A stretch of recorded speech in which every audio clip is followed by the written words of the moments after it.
আমাদেরকে করলেন না? এই প্রশ্ন আপনি সবাইকে করেছেন। কেন হচ্ছে এটা?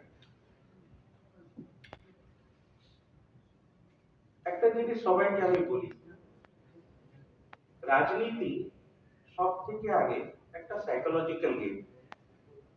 বললাম না, ফর্মুলা ওয়ান, আগে মিসলিড করো তারপরে লিড করো, আগে বিভ্রান্ত করো তারপরে নেতৃত্ব দিও। এখানেই প্রবলেমটা। এই যে বলতো, ইংরেজরা বলতো ভারতবর্ষ একটা সোনার চিড়িয়া। এই সোনার চিড়িয়া কেন বলতো বলতো? কারণটা এই সোনার বাংলা ছিল বলে সোনার চিড়িয়া ছিল। এই সোনার কনসেপ্টটা যে একটা একটা দেশ, একটা একটা নেশন, একটা রাজ্য সোনার হতে পারে, এখান থেকে উঠেছিল। এখান থেকে পুরো ভারতবর্ষে ওরা বলতো। আপনারা সবাই জানেন, উনি একটা খুবই সেন্সিটিভ প্রশ্ন তুললেন। আপনারা সবাই জানেন কি আমাদের Kolkata was supposed to be the capital of India, yes or no? Kolkata বা পশ্চিমবঙ্গ, আপনি কৃষি দেখুন, জমি দেখুন, বাকি রাজ্য থেকে লোকেরা বলতো আমি কলকাতায় যাচ্ছি, এর মানে খুব বড় জিনিস।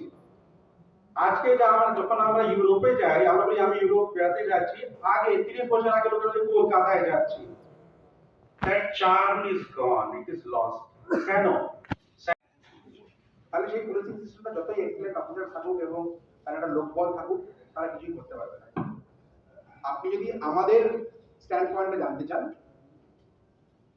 আমি পুরো পশ্চিমবঙ্গকে আজকে এখান থেকে এই বার্তাই দিতে চাইব, আমাদের পার্টি গভর্নমেন্টের স্টেক হোল্ডার হয়ে আসার পরে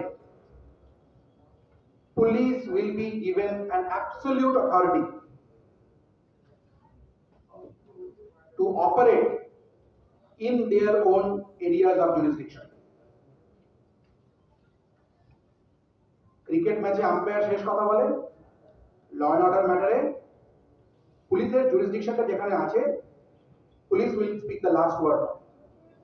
police is a very very respectable service, and that service has got badly demotivated, defunded, এবং তার জন্যই আজকে আপনি যে সুরক্ষিত বাংলার আমাদের যে কোর অঙ্গীকার, তার মধ্যে যে পয়েন্টটা তুললেন এবং আপনি যে ঘটনাগুলোকে ইঙ্গিত করলেন, আমি সেই ইঙ্গিতের প্রেক্ষিতেই বলছি, সেগুলো তখনই হয়েছে because police goat badly demotivated over the last god knows how many years. আমি এইটুকুনি বলছি, আমাদের পার্টি গভর্নমেন্টের স্টেক হোল্ডারে আসবে, police will be given an absolute free hand in dealing with situations of crime, maintaining law and order, and whatever areas they are expertise in. There is absolutely no second thought. এই বিষয়ে কোনো দ্বন্দ্বই নেই, এবং আমি আমার পার্টির প্রেসিডেন্টের confidence নিয়ে কথাটা বলতে পারি যে আমরা যারা স্পোক্স পারসন এবং ডিসিশন মেকার, আমরা এই ব্যাপারে একমত প্রথম দিন। আপনারা আপনাদের মূল্যবান সময় দিয়েছেন, এতক্ষণ সময় ধরে আমাদের অনেক কথাবার্তা শুনেছেন।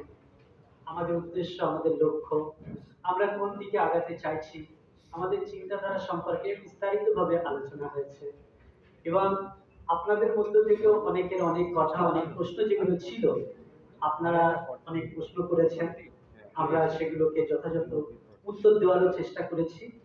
তারপরেও যদি কোনো কিছু কথা থাকে, সেগুলো আরো পরবর্তীতে আপনাদের সঙ্গে আলোচনা হবে।